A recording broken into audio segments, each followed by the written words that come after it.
All meetings are to be open and closed promptly according to the Circle 7 in love, truth, peace, freedom, and justice. All rise, please, and face the east. We stand facing the east for the Moorish American prayer with our heels together, feet at a 45-degree angle, and holding up 2 fingers on the right, 5 on the left. Repeat after me. Allah, the Father of the universe. Allah, the universe. The Father of love. Truth. Peace. Freedom. And justice. Allah is my protector. My guide. And my salvation. By night and by day. Through his holy prophet. Through Ali. Amen. Islam, Moors, I want to announce this meeting is now open. This is the Moorish Science Temple of America, Muslim Mission 30, Columbus, Ohio. First and foremost, we always rise and give the highest praise to the Most High, our Father, God, Allah. We extend honors to our divine prophet, Noble Drew Ali, for bringing us our divine creed and nationality. We also extend honors to the forerunner to the prophet, our brother, Marcus Mosiah Garvey. We extend honors to all the 8 Sheikhs and faithful Moors that make up the grand body of the Moorish divine and national movement. We also extend honors to the first appointed Supreme Grand Sheikh, and that's our brother Emily Ill. We also extend honors to the current Supreme Grand Sheikh and Grand Council of the Moorish Science Temple of America, and honors to all the faithful Muslims here on this call. Islam, Brother Jackson Bey, would you please read our divine constitution and bylaws? Islam, Sheikh, I rise giving perfect praise to Allah, honors to the Prophet Drew Ali, honors to the forefathers and foremothers, and honors to the Asiatic nations and the Muslims all over the world. Salvation, Allah, unity, the Moorish Science Temple of America, the divine constitution and bylaws. Act 1, the Grand Sheikh and the chairman of the Moorish Science Temple of America is empowered to make law and enforce law with the assistance of the Prophet and the grand body of the Moorish Science Temple of America. The assistant Grand Sheikh is to assist the Grand Sheikh in all affairs if he lives according to love, truth, peace, freedom, and justice, and it is known before the members of the Moorish Science Temple of America. Act 2, all meetings are to be open and closed promptly according to Circle 7 in love, truth, peace, freedom, and justice. Friday is our holy day of rest because on a Friday, the first man was formed in flesh, and on a Friday, the first man departed out of flesh and ascended unto his Father, God Allah. For that cause, Friday is the holy day for all Muslims all over the world. Act 3, love, truth, peace, freedom, and justice must be proclaimed and practiced by all members of the Moorish Science Temple of America. No member is to put in danger or accuse falsely his brother or sister on any occasion at all that may harm his brother or sister, because Allah is love. Act 4, all members must preserve these holy and divine laws, and all members must obey the laws of the government, because by being a Moorish American, you are part and partial of the government and must live the life accordingly. Act 5, this organization of the Moorish Science Temple of America is not to cause any confusion or to overthrow the laws and constitution of the said government, but to obey hereby. Act 6, with us, all members must proclaim their nationality, and we are teaching our people their nationality and their divine creed, that they may know that they are part and partial of this said government, and know that they are not Negroes, colored folks, Black people, or Ethiopians, because these names were given to slaves by slaveholders in 1779 and lasted until 1865 during the time of slavery. But this is a new era of time now, and all men now must proclaim their free national names to be recognized by the government in which they live and the nations of the earth. This is the reason why Allah, the great God of the universe, ordained Noble Drew Ali, the prophet, to redeem his people from their sinful ways. The Moorish Americans are the descendants of the ancient Moabites, whom inhabited the northwestern and southwestern shores of Africa. Act 7, all members must promptly attend their meetings and become part and partial of all uplifting acts of the Moorish Science Temple of America. Members must pay their dues and keep in line with all necessities of the Moorish Science Temple of America. Then you are entitled to the name of faithful. Husband, you must support your wife and children. Wife, you must obey your husband, take care of your children, and look after the duties of your household. Sons and daughters must obey father and mother and be industrious and become part of the uplifting of fallen humanity. All Moorish Americans must keep their hearts and minds pure with love and their bodies clean with water. This divine covenant is from your holy prophet, Noble Drew Ali, through the guidance of his father, God Allah.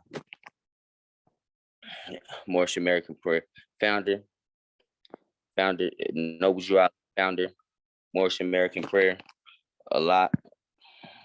Pardon me, I'm sorry. Moorish American prayer, Allah, the Father of the universe, the Father of love, truth, peace, freedom, and justice. Allah is my protector, my guide, and my salvation, by night and by day, through his holy prophet, Drew Ali. Amen. Islamism. Happy Sunday. Peace and love.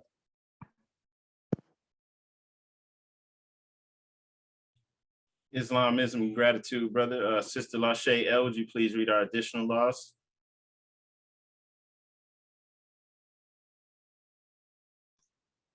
Islam. Rise and give all praise to the great Father, God Allah. Honors to the Prophet, Noble Drew Ali. Honors to the forerunner, Marcus Messiah Garvey. Honors to all Muslims on the call. And honors to all Muslims around the world. Questionnaire and additional laws for the Moorish Americans by the Prophet Noble Drew Ali. Act 1. Grand sheikhs and governors and heads of all temple, all business. Each said temple must be approved by the Prophet Noble Drew Ali. Before acting upon by any members, let it be finance, property, or any line of life that will cause the members to sacrifice finance, etc., that will cause the support of any group of members. Any former officer that violates these laws is subject to be removed from his office under a heavy restriction, etc., by the Prophet or the Grand Sheikh. Act 2. All members are to attend their adept meetings and their public meetings promptly. If a member is found standing around on their meeting period, shall be fined 50 cents on the first case, and on the second, he will be fined $1, which will go on your emergency fund. If member is working, his monthly dues must be paid, and if he has money in the bank, he must subscribe for as much as he is able to the Moorish Uplifting Fund, because it takes finance to uplift the nation. Act 3. It is the lawful and divine duty of every good member, if he is able in finance, to aid me in saving the nation. And if he does not, he is an enemy to the cause of uplifting his own people, and justice must catch you. Let it be he or she according to love, truth, peace, freedom, and justice, as I have the power invested in my hands, and I will have to enforce the law in order to save the nation. Act 4. All members, while up making a public speech, must not use any assertion against the American flag or speak radical against the church or any member of any organized group, because we're to teach love, truth, peace, freedom, and justice. Act 5. All members must promptly attend their meetings and send their children to Sunday school, and the teacher must confirm himself to the questionnaire. And let every member exercise his 5 senses who is able to do so, because out of your Sunday school comes the guiders of the nation. Act 6. With us, all members must proclaim their nationality, and we're teaching our people their nationality and their divine creed, that they may know that they are a part and parcel of this said government, and know that they are not Negroes, colored folks, Black people, or Ethiopians, because these names were given to slaves by slaveholders in 1779 and lasted until 1865 during the time of slavery. But this is a new era of time now. And all men now must proclaim their free national name to be recognized by the government in which they live and the nations of the earth. This is the reason why Allah, the great God of the universe, ordained Noble Drew Ali, the prophet, to redeem his people from their sinful ways. The Moorish Americans are the descendants of the ancient Moabites who inhabited the northwestern and southwestern shores of Africa. Act 7. All members must promptly attend their meetings and become a part and a parcel of all uplifting acts of the Moorish Science Temple. Members must pay their dues and keep in line with all necessities of the Moorish Science Temple. Then you're entitled to the name of faithful. Husband, you must support your wife and children. Wife, you must obey your husband and take care of your children and look after the duties of your household. Sons and daughters must obey father and mother and be industrious and become part of the uplifting of fallen humanity. All Moorish Americans must keep their hearts and mind pure with love and their bodies clean with water. This divine covenant is from your holy prophet, Noble Drew Ali, through the guidance of his father God, Allah. Islam. Happy Sunday, Muslims.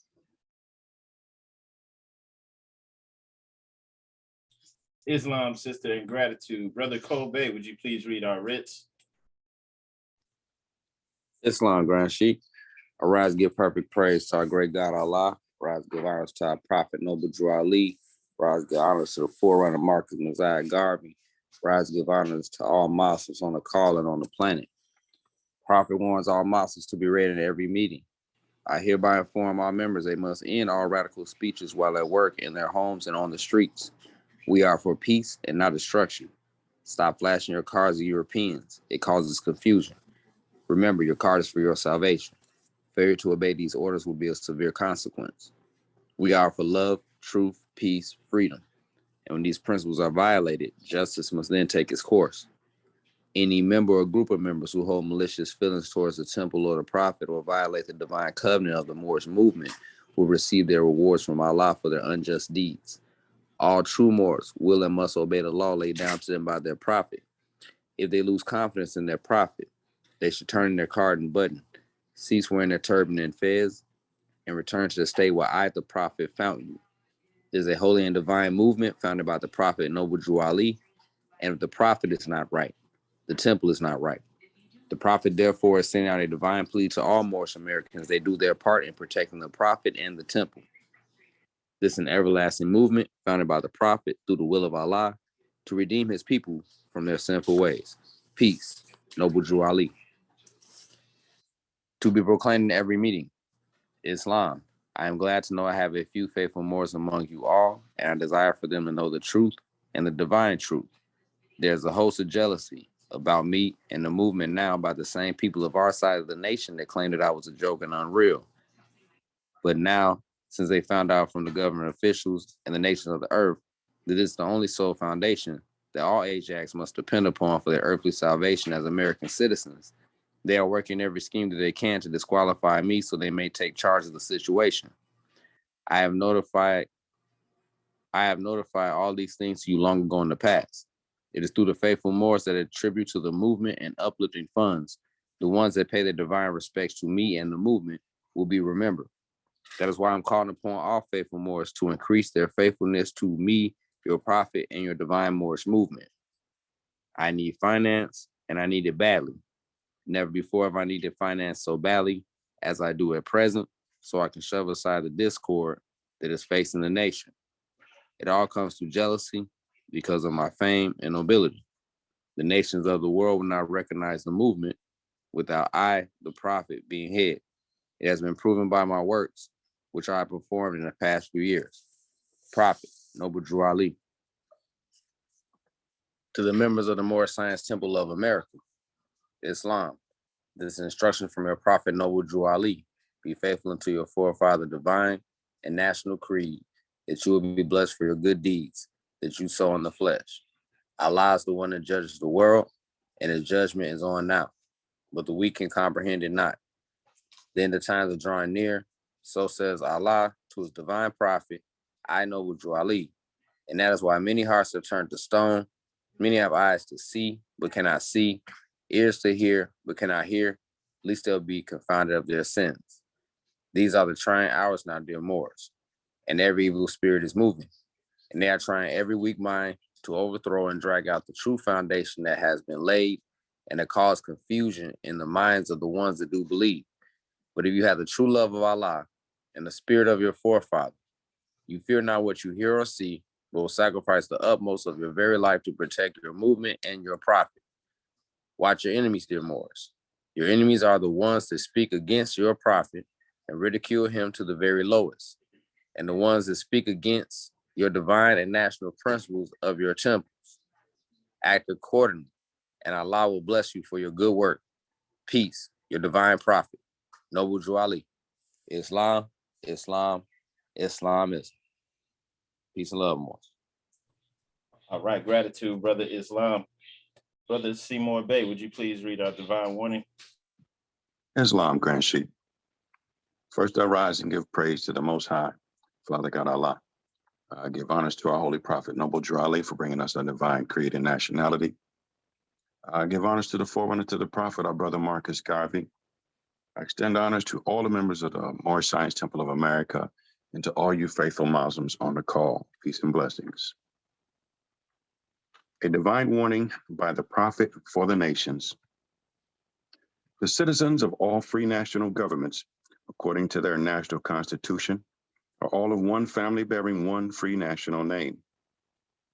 Those who fail to recognize the free national name of their constitutional governments are classed as undesirables and are subject to all inferior names and abuses and mistreatments that the citizens care to bestow upon them. And it is a sin for any group of people to violate the national constitutional laws of a free national government and cling to the names and the principles that delude to slavery. I, the prophet, was prepared by the great God Allah to warn my people to repent from their sinful ways and go back to that state of mind, to their forefathers' divine and national principles, that they will be law abiders and receive their divine right as citizens according to the free national constitution that was prepared for all free national beings. They are to claim their own free national name and religion. There is but one issue for them to be recognized by this government and of the earth, and it comes only through the connection of the Moorish divine national movement, which is incorporated in this government and recognized by all other nations of the world.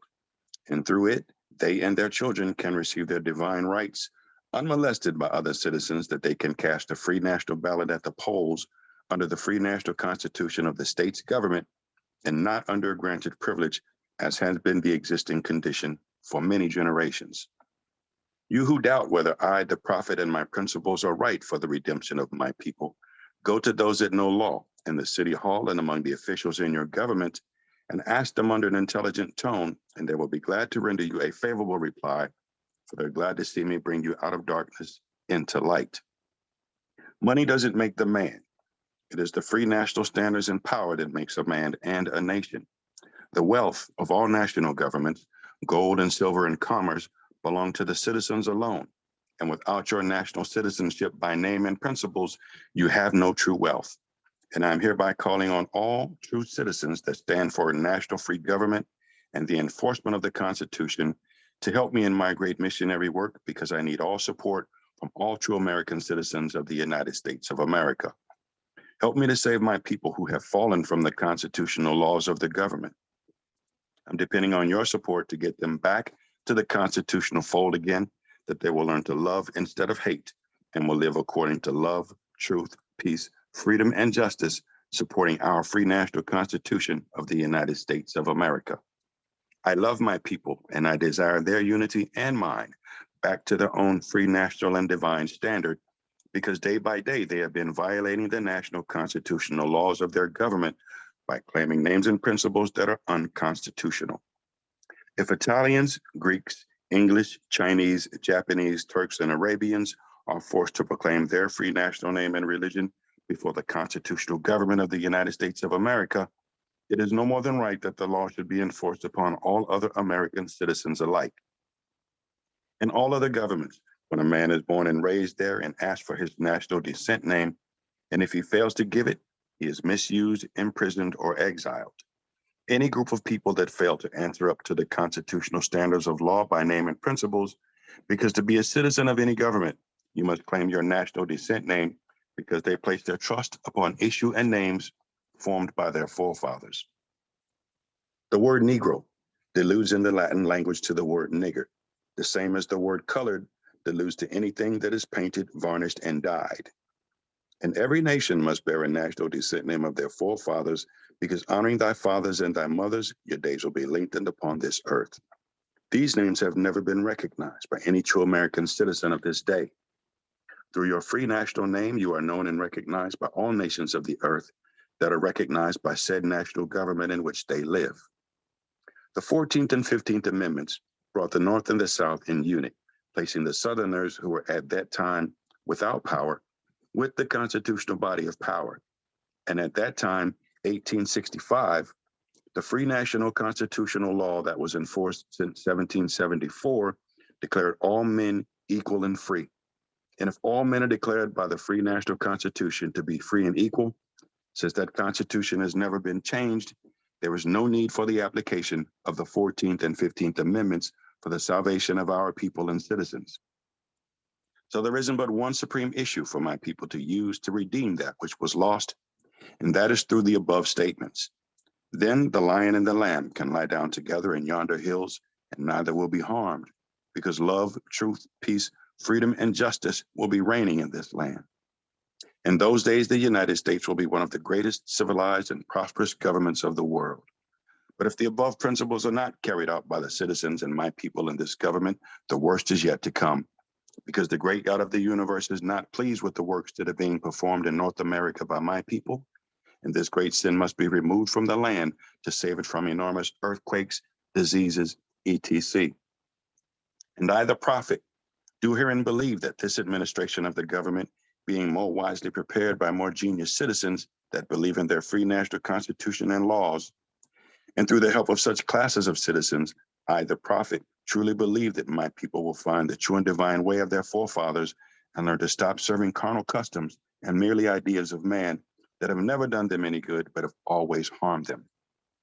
So I, the prophet, am hereby calling aloud with a divine plea to all true American citizens to help me to remove this great sin which has been committed and is being practiced by my people in the United States of America, because they know it is not the true and divine way, and without understanding, they have fallen from the true light into utter darkness of sin. There is not a nation on earth today that will recognize them socially, religiously, politically, or economically, etc., in their present condition of their endeavorment in which they themselves try to force upon a civilized world.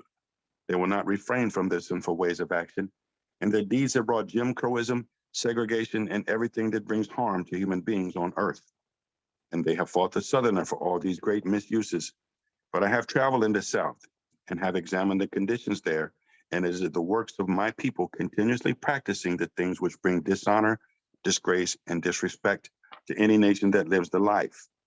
And I'm hereby calling on all true American citizens for moral support and finance to help me in my great missionary work to bring my people out of darkness into marvelous light. From the prophet, Islam, Islam, Islamism. Peace and blessings, family.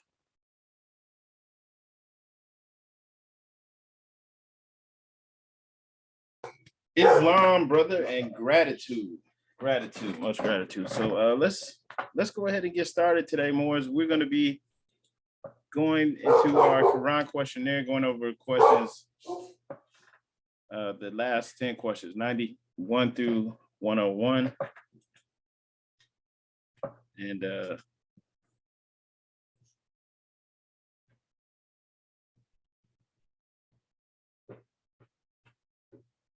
here we go.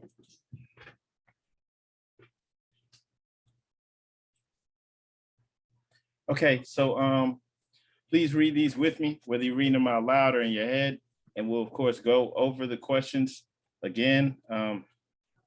Let's go ahead and start at 90. Can a man be a Negro, Black, or colored? Of course not, right? The answer is no. Why? Because man is made in the image and after the likeness of God, Allah. 92. What title does Satan give himself? God. Will you define the word white? White means purity. Purity means God, and God means the ruler of the land. To whom do we refer to at times as being the great God? Allah. The answer is Allah. Is the devil made in the image and likeness of Allah? No, he is the shadow of our lower selves and will pass away. 96, who made the devil? Elohim. 97, who is Elohim? Elohim is the 7 creative spirits that created everything that was, is, and evermore to be. 98, what is Elohim sometimes called? The 7 eyes of Allah. 99, how many days are in the circle? 7 days. How many days are in creation? 7 days. According to science, how many days are in a year? 7 days. Islam, so not 365 or 364 and a quarter, or whatever they're saying, is 7 days. All right, so just going back up there to number 90, can a man be a Negro, Black, colored, or Ethiopian? Of course not, right? We know those are marks. Those are all adjectives. Those are all put on us to limit us and to define us. They actually define those terms as a permanent slave, a permanent lower class citizen, or permanent slave. All right. Something I wanted to share with y'all. But first, let's go into back to the divine warning that Brother Seymour Bay read.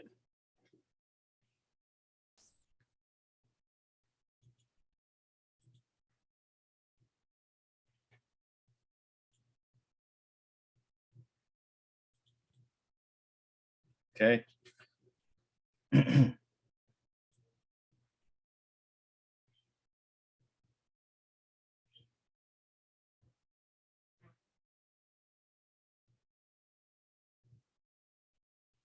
All right.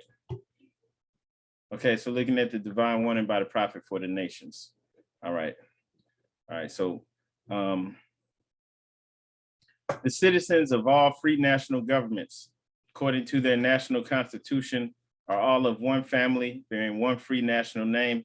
Those who fail to recognize the free national name of their constitutional government are classed as undesirables and are subject to all inferior names and abuses and mistreatments that the citizens care to bestow upon them. And it is a sin, it's a sin for any group of people to violate the national constitutional laws of a free national government and cling to the names and principles that delude to slavery, right? So we understand this, but the rest of our people don't, right? And this has to be understood. We can't continue to cling to the names and the principles that delude to slavery. We can pull up the Negro Act and actually show people how Negro in law was created, right, or how it was defined as an enslaved African, right? The descendants of enslaved Africans. Okay, so we can actually pull that up and show people how this was done in law. All right, we had the Sundry Free Moors Act, where in South Carolina, you had a group of people who today would be classified as Black, who back then petitioned the South Carolina House of Representatives to be recognized as Moors, right? Why did they do this? Because they understood that because of their appearance, because of who they were, they would be classified as Negroes under the Negro Act of 1740, right? So there were some people who understood this, right? They knew that they were getting lumped in to this slave caste, a caste system, okay? And it's very real. And it says here, like specifically, you will suffer if you cling to those labels that delude to slavery. There's no way around it. So obviously, we're preaching to the choir. We don't want to do that. We as Moors, we know better. But, for others, right, this is important to see. So this is, I would advise everybody to also to share this video with family, friends, right? A lot of them have no idea that there are things called Black codes, right? The Christian Black codes, laws that were actually passed defining and limiting us, right? And this is not made up. This is something that everybody could go and look up. Black codes, right? You see here, it says 1864 to 1865, but this was throughout the 1800s, right? Black codes are code word for slave codes. They're the same thing, right? You look in the Encyclopedia Britannica, Black codes, slave code, same thing, right? So defining and confining us, they defined it. The term Negro is confined to slave Africans, the ancient Berbers and their descendants, right? So you come from slavery, that's it. And then we look at what's going on today. We have this whole new movement, kind of like a new mark being put on us, this ADOS thing, okay? I Okay, it's American descendants of slavery. I didn't know if it was American or African. All right, so when you look at that, this ADOS and this thing's going on, we're all being lumped into this, right? If we don't stand up and declare who we are. American descendants of slavery is a term referring to the descendants of enslaved Africans in the area that would become the United States. Okay. And so the ADOS movement, and they're pushing for reparations. Okay, but what does it say there in our divine warning? This is a divine warning for us, right? And not just for us as Moors who know who we are, but for our people, period. Because we have to come out, we have to let them know. It is a sin for any group of people, right, to cling to the names and the principles that delude to slavery, still clinging to it. It's a term of endearment. Okay, I've been talking about this for a while. There's a group of people in Yemen who are referred to as like the Untouchables, right? I finally got the article that I had seen years ago about them, right? So they're Yemen's Untouchables. They call themselves Muhammasheen. That means the marginalized. So they have a nickname. They have a nickname that the people call them too, which means servants, right? So the people have a mark for them. The rest of the people in Yemen, they have a mark for them that means servant class. And then they have another nickname. They have another term of endearment, Muhammasheen, and that means the marginalized. So it doesn't, that name that they have for themselves, it doesn't denote their national descent. It doesn't denote their line of descent, like who they are, who they really are, where they come from.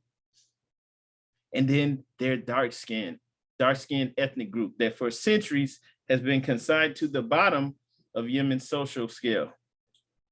All right.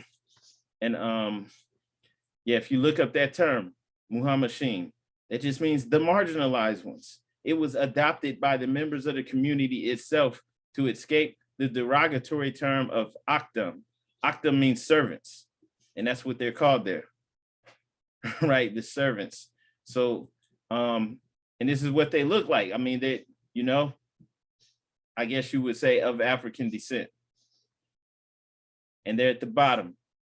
Okay, as I was saying here, the other Yemenis, they have a name for them too, but that name means servants. What did it say in the divine warning? What did it said this? What did it say about that? Right? If you cling to these names, you're subject to the abuses and mistreatments that the citizens care to bestow upon them. Those who fail to recognize the free national name of their constitutional government, they have to have their own government. They're classed as undesirables and are subject to all inferior names and abuses and mistreatments that the citizens care to bestow upon them. There's nothing that they can do until they correct their name, correct their identity.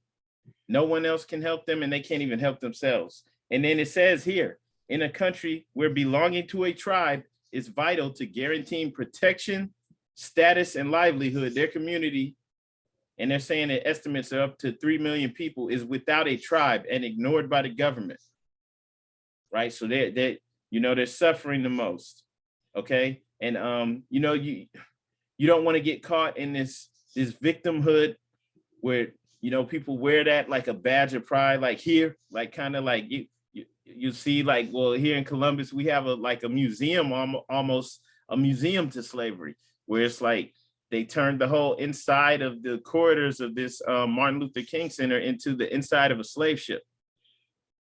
Okay. And so like doing that doesn't empower us, right? They're saying they're naked. They have nothing. They're at the bottom. They live in slums. And I'm not saying this to, you know, to depict these people in any type of way, right? Just going through the article and reading what they're saying about themselves, what they're going through. Okay, they're suffering the most. And it's not just because of their skin color. And then they don't even get the correct count on how many people are there. You know, some estimates say 500,000, but then they're saying it's more likely 3 million of them. And at the bottom, they're not recognized by the government, and they get taken advantage of. Then also, back to their origins. The origins of the Muhammasheen are unclear. Popular tradition has it that they are the descendants of Ethiopian soldiers who invaded Yemen in the 6th century. Other theories suggest they were African peoples who were among the first to inhabit the coastal cities in Yemen. So it's just like us, origins unclear, right? Our origins, what are they supposed? We're from somewhere in West Africa. What does West Africa look like? You can't be from West Africa because West Africa is huge. That's not, where in West Africa? Look at all these countries they consider West Africa. It says Mauritania, the land of the Moors. That's what Mauritania means. Mauritania, huge nation. Mali, huge.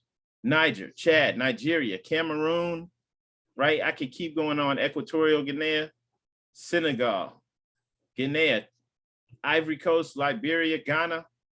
It's just huge. Probably bigger than the continental United States just by itself, right? So you can't be from West Africa. Not saying that you don't have any ancestry there, just saying that's not descriptive enough. That's not good enough, right? So they did that, they created these murky origins for us. So our origins are unclear. Popular tradition has it, right? So they don't know who they are. They have no tribe. They have no line of descent. And so even the statistics on them could be 500,000, more likely 3 million. So they don't have their own census. They don't have their own government. They're not recognized. And I'm not saying this to harp on them, just we're in a similar situation, okay? And just in case anybody was wondering, Yemen, that's in southern, the south part of the Arabian Peninsula, right down there at the bottom of the Arabian Peninsula, okay? And if you look at Yemen, it says it's around 28 million people. And it's comprised of Arabs, Afro-Arabs, South Asians, and Europeans. Okay, so they're at the bottom and they're marginalized. And it's not just because of the skin color, it's because they've been boxed up. They've been boxed into a category that's not serving their benefit. And this is why it's so important for us to come into our own culture that's for real, that was literally created by and for us, right? That's also why I was referring back to the divine warning, right? That warning, that is so real.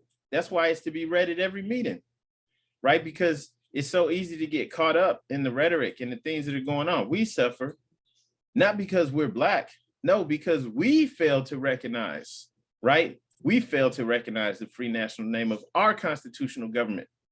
What is our constitutional government, right? Those who fail to recognize the free national name of their constitutional government, that's referring to the divine constitution, to our government, right? We have a theocratic government that this was returned to us.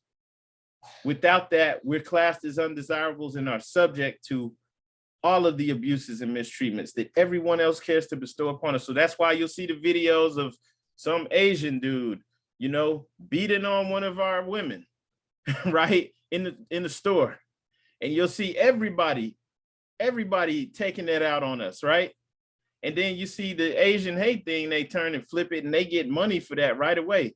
We still looking and waiting for reparations, right? This is why it's a sin for us to continue to go along with this, right? We are to claim our own free national name and religion.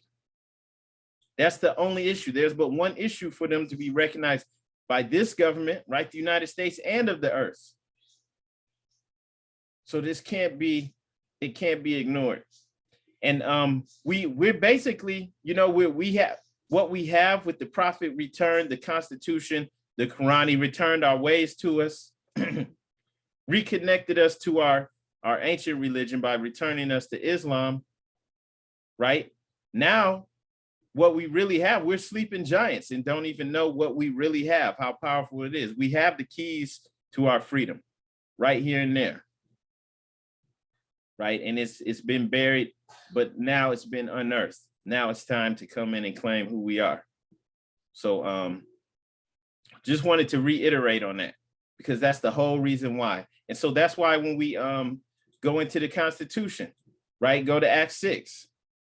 What does it say in Act 6? The Moorish Americans are the descendants of the ancient Moabites whom inhabited the northwestern and southwestern shores of Africa. That's important, right? We can't be just from West Africa, right? We saw all of those nations that are there, and they have all the probably thousands of tribes, right? You have Mauritania, the land of the Moors, Senegal, all these places, right? You can't know. You need to be from you have to have a line of descent, because everyone does.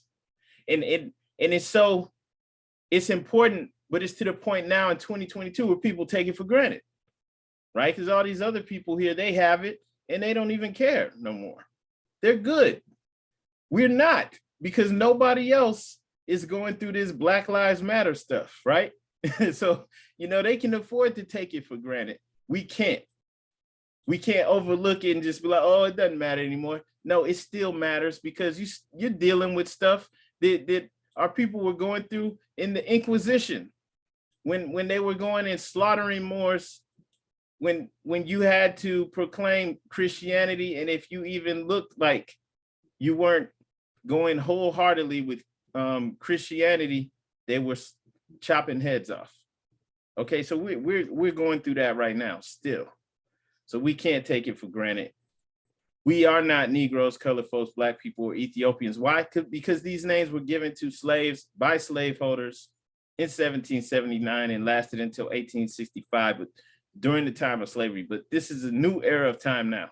So we all must proclaim our free national name, especially us. And with this, it's just important, right? The Moorish Americans are the descendants of the ancient Moabites. And just by that alone, like, look at what the Moabites did.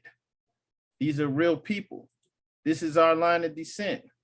If you type Moabites and Petra on Google, look at what the Moabites built. You have a real area that they inhabited. You have buildings built out of, looks like they were built out of stone, right? Solid stone, a real people with a real history. You have to have a line of descent. You can't just say you're Aboriginal, right? That doesn't do anything. You can't just make something up. That's not good enough. Even those people in Yemen saying they're calling themselves the marginalized, right? We don't want to call ourselves the marginalized. We don't want to call ourselves American descendants of slaves. We don't want to start ourselves off as slavery anymore. They've already been doing that to us for how many years? Everyone in school here, or that went to school at one point in time, they start us off as slavery. Black history starts as slavery. So we can't do that anymore. We can't, right? So we're the descendants of the ancient Moabites. This is extremely important. So that line of descent was established, and it's real, and it connects us to the creators of civilization. And this had to be done. All right. This table was prepared for us right in the midst of our own enemies, and they couldn't do anything about it to stop it.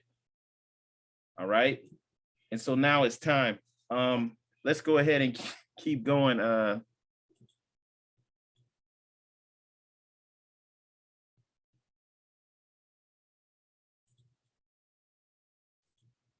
right. So no, we can't be Negro, Black, colored, Ethiopian, ADOS, foundational Black Americans, or anything else, any other nickname that somebody else comes up with that doesn't connect us to our line of descent. It's all trash. Sorry, I don't want to hurt anyone's feelings, but it's all trash. We have to have a line of descent. We have to know our tribe and where we came from. And so that's also why, going back into the Quran, let's go to chapter 46. The line of descent is clear. There's no confusion on who we are as Moorish Americans. That's important as well, because everyone else has this, even though, like I said, in this day and age, a lot of people take it for granted. I mean, a lot of people are like clueless. They literally, a lot of people are airheads and they don't know anything. But they had this, okay? And they still have people amongst them that know who they are, know where they came from, can rattle off their history, right? It can't be that you are a descendant of slaves. So that means that you started in what, the 1800s? What, maybe the 1700s? Like, no, that's not good enough. Okay, so going to chapter 45, the divine origin of the Asiatic nations, what does it say? The fallen sons and daughters of the Asiatic nation of North America, obviously talking about us, need to learn to love instead of hate and know that they're higher and lower self and lower self. This is the uniting of the Holy Quran of Mecca for teaching and instructing all Moorish Americans, etc. The key of civilization was and is in the hands of the Asiatic nations, the Moorish, who were ancient Moabites and the founders of the holy city of Mecca. So it's clearly explained who we are, right?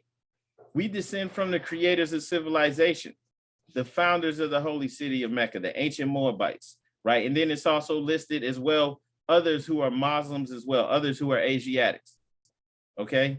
But then coming back to us, the Asiatic nations of North, South, and Central America, the Moorish Americans, all right? This is just letting it be known so that there's no confusion on who we are. No one else, I mean, people can try, but no one else can tell us who we are. We know. We don't have to get anyone else's permission to be who we are. And even though times change, you are who your ancestors were without doubt or contradiction. And no man can change that, right? Unless their powers extend beyond the great God Allah. So no one can change that. And this is important. So this is returned to us so that we know who we are, so that we stand on solid foundation, right? This is also why this is on the cover of our Koran Questionnaire. We had to be lifted out of the cares of the world, drowning in the cares of the world, and lifted onto the solid rock of salvation. So from an earthly perspective, right, leaving all the mystical, spiritual to the side for a second, from an earthly perspective, we have to understand who we are. We have to know our history, our line of descent, because with all this information out here, right, you have information just floating around in all directions. You have people who sound good, sound like they know what they're talking about, saying all types of things, right? And especially about us, okay? That will have you all over the place, right? 1 minute you're Hebrew Israelite, next minute you're listening to the people like, oh, we Aboriginal, and they, I mean, just so much stuff, right? So without this solid foundation, you could be bouncing around and getting no salvation, no closer to really understanding who you are and standing on that solid foundation, that solid rock of salvation, right? So we have that now with this. We know who we are, right? And then of course, we get deeper into understanding what that really means to be a Moabite, the creators of civilization. So you understand how even these other things that people are saying can tie into that. It's like, okay, yeah, but you know why, all right? And just in that alone, that's power. That's what makes the nation, you know, physically, where we all can agree, we can have that unity of thought, right? Raising our thoughts to this high degree so that we can now move forward in unity and move forward in prosperity. All right.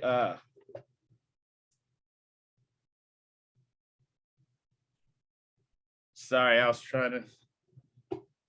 forgot what I was about to show you, Moors, but it's all right. So I see we have a hand raised. Islam, sister. Islam, first and foremost, I'd like to rise and give perfect praise to our Father God Allah. Honors to his prophet Noble Drew Ali, honors to all of Allah's prophets, honors to all you Muslims in attendance and everything more. I'd like to add a little bit to that because that is definitely so important for us to understand, because if we look up the government document, SF 181, it shows that all civilized groups of people come from an original people, except the African American or so-called Black man. And that is extremely important to look up and understand what that document is stating, because that is not conspiracy theory. That's not something hearsay. That is a real government document that you could pull up right now online, and you can read and you can see that all civilized groups of people originate from an original people, an ancient people, except for the slave, right? The person that was created, the so-called Black Negro color folks of United States of America, we are not connected to the original people. And that's why we do not accept that. We do not claim that. And that's why we have a prophet, Noble Drew Ali, who came to let us know what happened to us and to reconnect us to an original people that is our forefathers. Islam, Ayatollah. Yeah, Islam says so. Yeah, that document just shows the different ethnic groups and Asian people having origins in any of the original people. Everyone on here has origins in the original peoples, as she said, except for Black. And you know, of course, they'll tell us that's just an oversight or something else, but we know there's no coincidences. Why is everyone else descending from an original people, except for the undesirables who don't know their line of descent, who have a unknown origin, right? So it's only us, right? We're the only people that have origins in any of the Black racial groups of Africa. Everyone else is an original people of the Far East, all of this stuff. American Indian, original peoples of North and South America. Everyone comes from an original. They even have Native Hawaiian or Pacific Islander, and they come from the original peoples of Hawaii, Guam, Samoa, and other Pacific Islands. White original peoples of Europe, Middle East, or North Africa. We're the only ones that just come from a Black racial group. So we have no origin, right? The origin is unknown, right? Like the Nation of Islam, they put the X on your name when you join. Not saying that in any kind of way, you know, much respect to the Nation of Islam, but what they've been doing for the longest, they put us into a box where the origin's unknown. You have no line of descent. Even though you may not think of this being like Yemen, where tribal affiliations are important, no, everyone has to have a line of descent. And it was so important in the past, and now people can take it for granted because they have it, right? We've been established here for hundreds of years now, maybe 200 years, a little more, of not having a line of descent. And that's why we can't take it for granted. Okay, we have to declare our independence. Well, we don't have to. The Prophet already did that, right? We don't have to reinvent the wheel. Okay, but we do have to come into the fold. So that's why, you know, just going back to the what I was saying, that's why it's important to have this foundation, so that even with all the confusion and all the other information that you're gonna encounter, that we're all gonna see, that you've been seeing, you can stand on solid foundation. Okay. So yeah, we can't be these things that were created to enslave us, because man is made in the image and after the likeness of God, Allah. Right? So we know our divine origin. That's even a chapter in our Quran. We know our divine origin. So of course we're not going to take on marks that were placed upon us, right? And then what title does Satan give himself? God, right? So they giving themselves the title of the ruler of the land. Will you define the word white? White means purity. Purity means God, and God means the ruler of the land. Okay. And this is, this is easy to understand and see, right? This is just a portion of the process that was done, you know, psychologically to make this change. this change in power. And then for us, to whom do we refer to at times as being the great God? Allah. All right, this is important too, that this understanding was returned to us. Allah, if you look at that word, right, because people can break it down and say all types of stuff. If you look at Allah, it's Al, the A-L, Al-La. Al, A-L, in Arabic means the, and La will mean God. Allah, Allah, that means the God. Real simple, the God. Okay, so it doesn't really matter what language people use. You can say God, it doesn't really matter. But we refer to as Allah. That means the God, like the, the creator, the sustainer. Real simple. So, people could say arm, leg, arm, head, and all that, but it's even greater than that, because we're talking about the sustainer, right? This keeping the sun, going, the earth, everything. The sustainer, the creator that's in everything, or that everything is inside of. Is the devil made in the image and likeness of Allah, right? Because we were made in the image and likeness of Allah, right? So no, he is the shadow of our lower selves, and will pass away. But it has a purpose. Who made the devil? Elohim. So why was the devil created? It actually has a purpose, right? Without a foe, a soldier never knows his strength. So after a while, a carnal mindset, a carnal mind was sprang forth. It was created from the flesh, and it began to serve as a challenge for us, right? To do what? To prove the might of Allah, to redeem ourselves.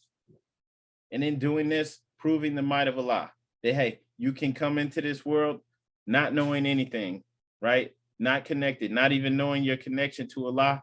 Find this out, fully realize that Allah is in you, and overcome this foe, right? And so this carnal nature soon became a foe that man must fight, that he might be the strength of Allah made manifest. So it has a purpose, and it was created by Elohim. The Elohim are created by Allah.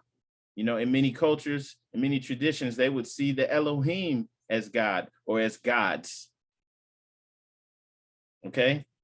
But they are, once again, just like us, they are creations. Who is Elohim? Elohim's the 7 creative spirits that created everything that ever was, is, and evermore to be. So they're over different aspects of creation.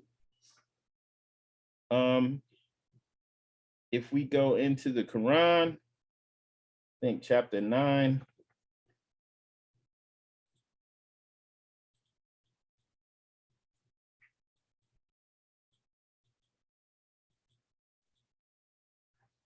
Let's see.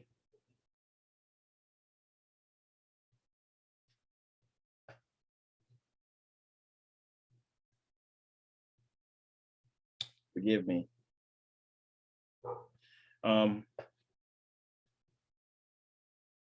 Can't find the verse right now, but just going into, if you want to on your own, look into chapter 9, just touches on the Elohim, speaking about their boundless power, how they created everything that ever was or is. Okay, so they have a task to do. They each have different portions of creation that they're over. Okay, and this is also why we see the 7 in everything, right? Because it's a divine number, right? So that's why it's in the circle. It's, there's 7 days in creation, 7 days in a year. All right, it's all tied in. And there's also 7 Hermetic laws of life, right? The Hermetic principles. And these are universal laws. Okay, I would advise too to look that up on your own. Look up the 7 Hermetic, Hermetic, Hermetic, 7 Hermetic principles or laws. All right, and I do want to open the floor up to questions. If anybody has any questions or anything you would like to say, anybody like to demonstrate?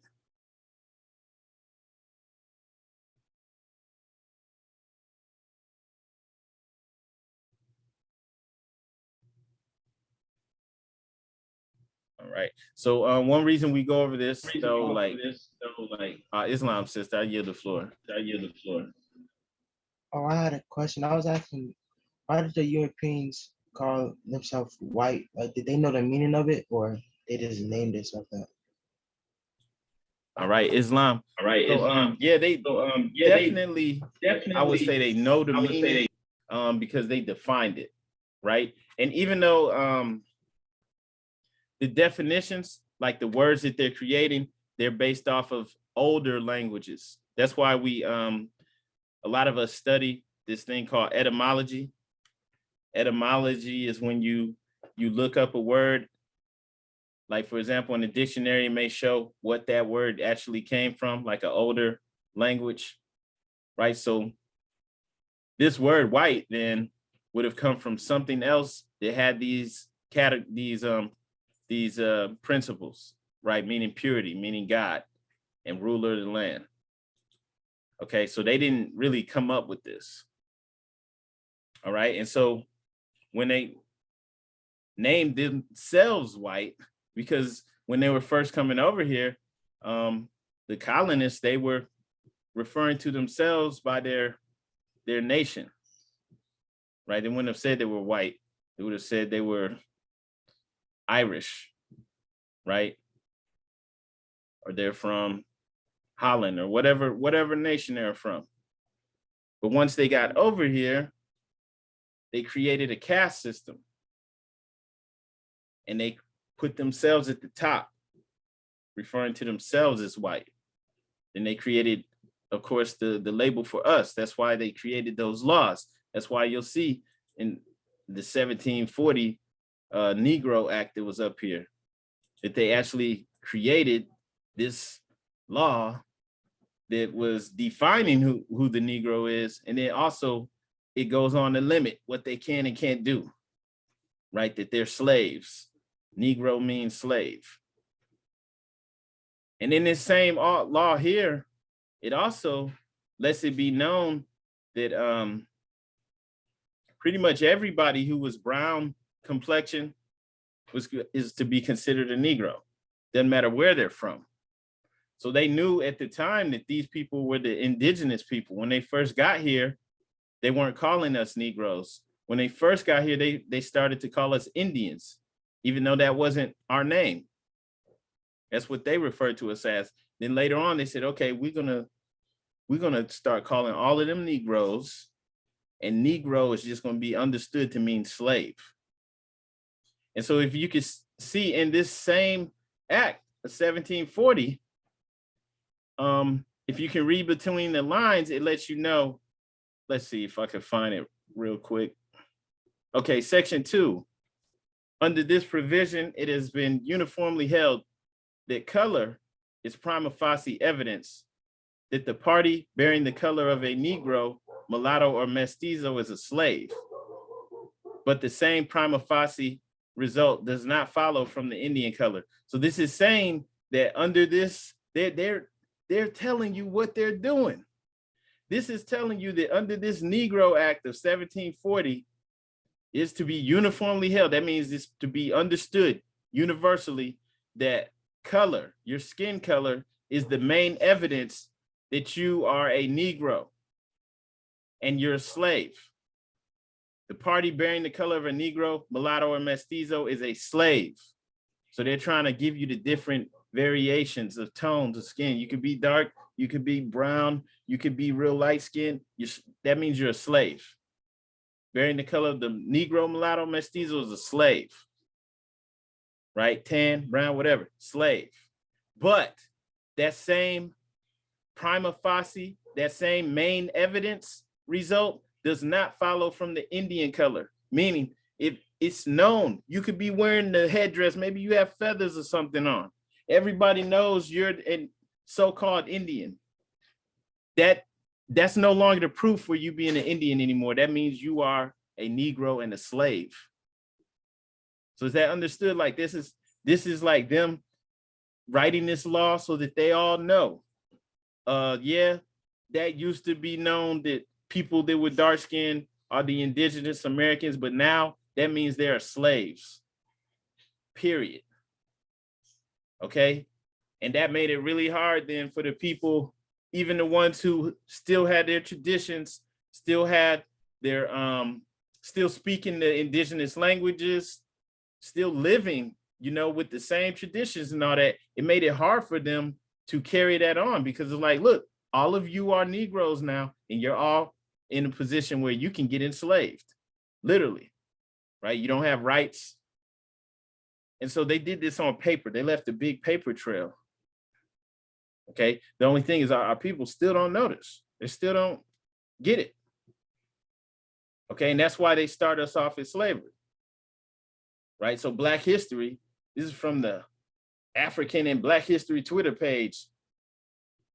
They actually shared this tweet talking about on this day in 1619, the first Black slaves landed in Jamestown. The history of Black America began. It began with slavery? Really? No, we don't start as slavery. But this is what happens when you don't recognize your own line of defense, the descent, right? This is also what happens when you have someone from amongst you, meaning Prophet Noble Drew Ali, he's one of us from North Carolina, comes to you with divine instructions from Allah to help get you back in alignment, right? Because they pulled it off where the majority of us had lost the connection. After doing this to a generation or two of people, right? That third generation, they don't even know who they are anymore. Right. And then they literally were breaking up families, selling children off to different places. That by the time you get to the third generation, you know, it's gone. We don't even know who we are anymore. You might have some grandparents that say, oh yeah, grandma was an Indian or granddad's an Indian, but that's about it. That's as far as it goes for most of us. And so they destroyed that. It took divine intervention to get us back in alignment with Allah so that we can honor our forefathers and foremothers so that we can come back into our divine covenant with the Creator. Okay, that's why I was showing that article, showing the people that they call the Undesirables in Yemen, right? That's why they suffer, because they're not honoring their forefathers and foremothers. And I'm not saying it is bad and it's their fault, but at the end of the day, just like us, that's why they're suffering. That's why it even mentioned it in that article that they don't know their origin. Okay, so we have to honor this. We can't take it for granted. And then, you know, especially for the younger people, right? The children, you can't take this for granted. Right? If your parents are on this path, you need to take it and run with it. You can't take it for granted because nobody's going to save you. Nobody, we have someone who came and the prophet said, now take these keys and save yourself. No one else is going to do it for you. No one's going to tell us who we are. We have to do this. We have to work together and move as a unit, right? And we have to honor who we truly are. So if we don't honor it, no one will, right? Because a lot of people are happy still that we're comatose. Comatose meaning that we're in a coma. They're happy with that because you have people right now that can come over here from another country and they can go straight to the hood and they might be, you know, they might not have any money, right? So they're not even coming over here with money, but they can go to the hood and become millionaires, right? They can go and open up businesses and get rich off of us not knowing who we are. So we have to put a stop to that. All right. Because if everybody else is able to eat off of us, why would they help us? They're not going to. They're not trying to. All right. So it's all on us. Islam. So hopefully I answered your question. Yes, the Europeans understood what that meant. when they labeled themselves as white.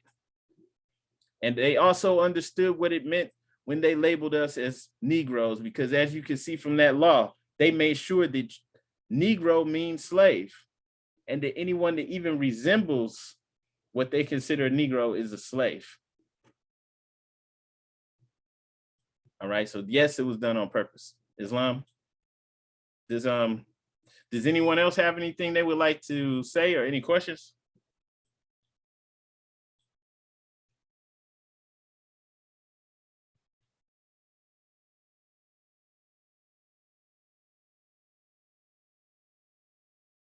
Okay. All right, so yeah, if there's no questions or comments, so let's go ahead and go into the closing of the meeting.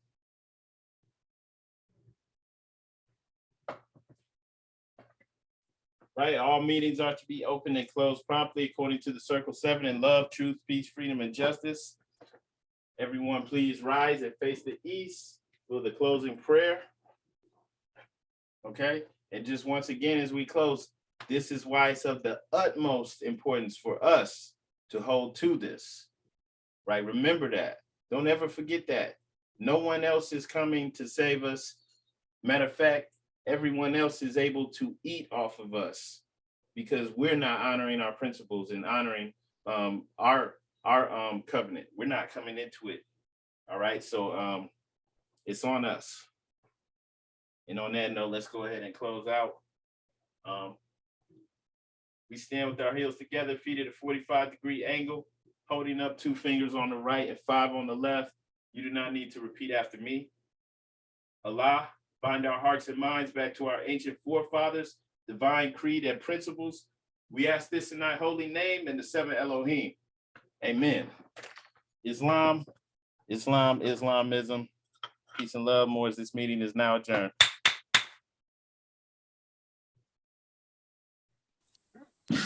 Love, family. Excellent build, grandkids. Peace and love.